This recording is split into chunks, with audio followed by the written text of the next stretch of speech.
안녕하세요 유튜브 시청자 여러분, 물장난입니다. 자, 오늘은 애완동물 관상어를 포함한 이 애완동물의 태초의 마을이라고 할 수 있는 이 이마트 구로점에 한번 탐방을 와봤는데요. 여기를 태초의 마을이라고 제가 생각하는 이유는 많은 분들이 어릴 때 어머니나 아버지 손을 잡고 이렇게 쇼핑을 와서 봉지에 한 마리씩 한번 싸가신 기억 있죠. 뭐 햄스터를 싸가던 아니면은 물고기를 싸가던 한 마리씩 이렇게 가져가 본 기억들이 있으실 겁니다. 그래서 여기가 아마도 이 열대어 또는 애완동물의 가장 처음 발을 딛고 관심을 갖게 되는 곳이 아닌가 해서 여기가 태초의 마을이라는 생각을 한번 해봤고요. 지금은 또 전설의 포켓몬을 잡다가 그리고 다시 한번 태초의 마을에 돌아오는 그런 지우의 느낌으로 다시 한번 방문해보게 되었습니다. 얼마나 변했을지, 얼마나 그대로일지 지금 한번 바로 살펴보겠습니다. 가장 눈에 잘 띄는 이 노른자위 땅은 우리 강남에는 이 베타피쉬들이 입주를 해 있습니다. 그래서 이제 베타피쉬 세트라고 해서 이제 많이들 팔고 있는데, 이쪽에 있는 거는 크라운, 오른쪽에는 하프문 베타가 있는 것 같아요. 뭐 하프문 베타라고는 하지만 그러니까 완전히 하프문처럼 이렇게 화려하고 쫙 펴져 있는 180도 꼬리를 기대하시면 안 되고요. 뭐 베일테일과 하프문의 중간 정도 퀄리티는 되는 것 같네요. 그리고 이 왼쪽 세트에는 베타 침대라는 것도 준비해놨는데요. 이렇게 나뭇잎을 인공으로 만들어서 벽면에다가 부착을 해주면 이렇게 몸을 기대고 쉬기도 하는데요. 사실 저 베타는 쉬는 게 아니라 죽은 것 같아요. 그래서 지금 용왕님을 만나러 용궁에 간 상태인 것 같은데, 사실은 이게 베타들의 현실이에요. 보통은 작은 공간에다가 여과기도 없이 그리고 히터도 없이 뭐 별도의 다른 장비 없이 그냥 작은 공간에 물하고 얘네만 넣어놓고 키우다 보니까 많은 베타들이 이렇게 뭐 제명을 못 살고 죽기도 합니다. 이게 좀 안타까워요. 나중에 제가 다시 태어난다면은 베타로 태어나고 싶진 않습니다. 그리고 이 베타피쉬 위에는 이 마리모 친구들이 있는데, 마리모는 그냥 이끼 덩어리예요. 이끼 뭉치라고 보시면 되는데, 이거를 병에다가 이쁘게 넣어놓고 마리모 키우기라고 해서 또 이렇게 팔더라고요. 어항에 넣고 이제 물고기랑 같이 키울 때는 보기 좋기는 한데, 마리모가 주인공이 되는 이런 레이아웃은 사실 잘 이해가 되진 않아요.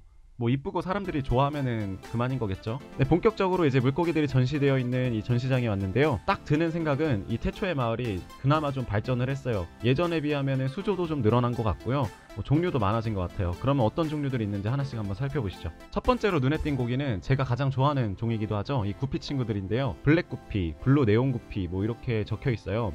그래서 이름을 붙여주긴 했는데 사실 얘네가 고정종인지는 사실 잘 모르겠습니다. 고정종이라면 원래 이렇게 같이 키우면 안 되거든요.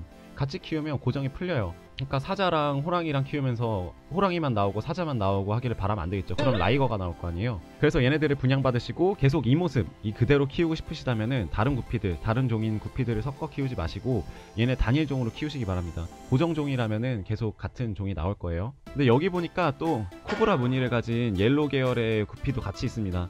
그래가지고 여기는 짬뽕왕이에요. 옆에는 이제 플래티라는 친구들이 있는데요. 이 플래티들은 밥을 안 먹어도 배가 똥똥해요. 그래가지고 항상 오해를 받는 친구들입니다. 얘네가 먹이를 많이 충분히 먹어서 배가 부른 건지 아니면은 그냥 원래 배가 부른 건지 알 수가 없어요. 옆에는 실버팁 테트라가 있네요. 이제 꼬리 끝부분이 약간 하얗게, 꼬리만 살짝 하얀색 물감에 담궜다 뺀 것 같은 그런 느낌의 테트라 친구들이고요. 옆에도 이제 기본적인 테트라 종류들이 같이 있는데요. 이 테트라류의 이제 특징은 뭐냐면 굉장히 생명력도 강하고 활동성도 좋다, 이것도 있지만 얘네들의 군형을 보고 싶어서예요. 그래서 보통 한 10마리 이상, 많게는 뭐 20, 30마리, 뭐 50마리까지 이렇게 모아두고 큰 어항에다가, 특히 수초항 같은 데가 키우시면은 얘네들이 몰려다니면서 군형을 하는 모습이 굉장히 장관입니다. 바다에서만 볼 줄 알았던 정어리 때의 그 모습을 약간 집에서도 재현을 해볼 수가 있어요. 옆에는 이제 뭐 이끼 청소하라고 넣어놓은 건지 모르겠는데 이렇게 작은 비파 한 마리가 있고요. 저 똥똥한 배가 이렇게 납작해지는 요 모습이 왜 이렇게 귀여운지 모르겠어요. 옆에는 드디어 우리 국민 열대어 네온 테트라가 있죠. 얘는 한 파이리 정도 되는 것 같은데, 저도 아마 얘로 어머니가 얘를 처음 데려와서 물고기를 집에서 키우는 걸 본 게 이 네온 테트라가 처음이었던 것 같습니다.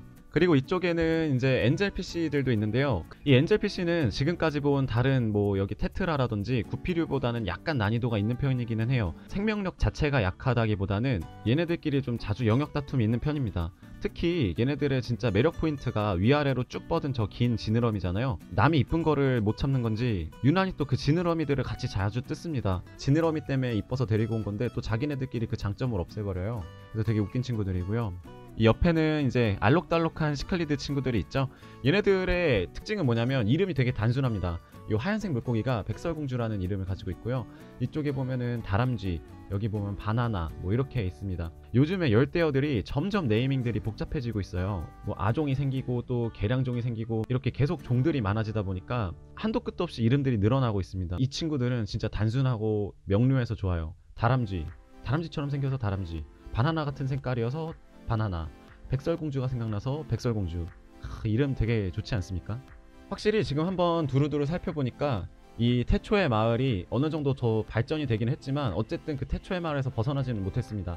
이 스타팅 포켓몬들만 계속 공급을 하고 있고요. 오박사님께서 약간 중형급, 대형급 이런 뭐 큰 어종이라든지 비싼 어종 또는 해수어 같은 거는 아직 없네요. 다른 매장에는 가져다 놓은 거를 이제 목격하신 분들도 있다고 하시는데 뭐 그런 매장들도 한번 나중에 찾아서 한번 가보도록 하겠습니다. 그리고 보시면 어쩔 수 없는 거긴 하겠지만 얘네들의 상태가 썩 좋지는 않아요. 그래서 뭐 얘네들의 움직임이라든지 핀의 상태라든지 발색, 뭐 크기 전체적으로 전문 수족관과 비교해서 약간 부족한 편이기는 합니다. 근데 이게 또 비교를 하면 안 되는 게 또 술집에 가서 이것저것 메뉴 파는 데서 부대찌개 시켜 먹는 거랑 놀부 부대찌개 가서 부대찌개 시켜 먹는 거랑 퀄리티가 같을 수가 없잖아요. 그래서 전문점과 비전문점의 차이라고 보시면 될 것 같아요. 그래서 뭐 오신 김에 한 마리 두 마리 이렇게 구경하시다가 데려가시는 정도, 그 정도는 괜찮을 것 같습니다. 그리고 이쪽에는 이제 세트 어항들이 있는데요. 요즘에 베타들이 인기가 많은가 봐요. 베타 PC들을 많이 갖다 놨고 이 세트 어항에도 이 크라운 베타가 있습니다. 크라운 베타는 다른 하프문이나 베일테일 베타와 다르게 꼬리 지느러미들이 여러 갈래로 갈라져 있어요. 약간 크루엘라가 생각나는 느낌? 101마리 강아지의 목화석인가요? 뭐 아니 좀 헷갈리긴 하는데 목화석이라기엔 약간 인공적인 느낌이 나고 어쨌든 이 수석들하고 아래에는 씨앗 수초를 심어놨습니다. 뭐 소일에 심어놓은 거는 아니고 흑사에다가 런너를 해놨는데 제법 잘 크고 있네요. 아래다가 비료를 잘 공급을 해주나봐요. 이 여왕에는 유일하게 소일을 깔아놨는데요. 막상 바닥에서 양분을 얻는 걸 키울 때는 소일을 안 깔아주다가 여기는 약간 음성수초 쪽 같은데 뭐 직접적으로 심지 않는 수초들이 있는 곳에는 또 소일을 깔아줬습니다. 왜 그랬을까요? 여기 귀여운 친구는, 검은색 귀여운 친구는 아마 플래티 치어 같아요. 약간 구피라기보다는 플래티 같은데 근데 여기는 구피도 있긴 하네요. 옆에를 보시면 이렇게 한 포트씩 나눠서 수초들을 키우고 있는데요.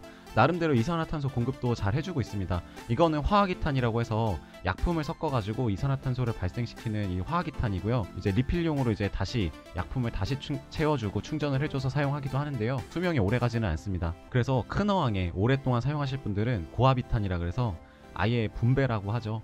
그 고압통에다가 이산화탄소를 모아놓고 사용을 하기도 합니다. 그리고 가장 구석에는 이 용품들이 있는데요. 이 용품들 여과기 종류를 보면은 보통 측면 여과기, 거리식 여과기 요 정도밖에 없어요. 스펀지 여과기는 아예 볼 수가 없고 그나마 또 있는 게 그나마 배면 여과기 정도가 볼 수 있습니다. 아마 뭐 많은 종류의 다수의 물건들을 가져다 놓기에는 공간이 부족하니까 여기 간단히 와서 사시는 분들에게 맞게 거리식이나 측면을 갖다 놓은 것 같습니다. 네, 오늘 이렇게 태초의 마을에 다시 고향으로 돌아온 이 지우처럼 오박사님을 다시 만나러 온 지우의 마음으로 이 이마트 탐방을 하게 됐는데요. 분명히 변했지만 그렇게 많이 변하지도 않았다라는 느낌을 받았습니다. 여전히 엄마 손잡고 따라온 아이들이 간단하게 구경하고 뭐 호기심이 생겨서 한두 마리 데려가기 좋은 그런 컨셉의 수족관인 것 같고요. 다음번에는 본격적으로 전문 수족관에 가서 또 탐방도 해보고 구경도 해보고 할 생각입니다. 자, 그럼 오늘도 시청해주신 시청자 여러분들 대단히 감사드리고요. 다음에 더 좋은 영상으로 찾아뵙겠습니다. 물멍.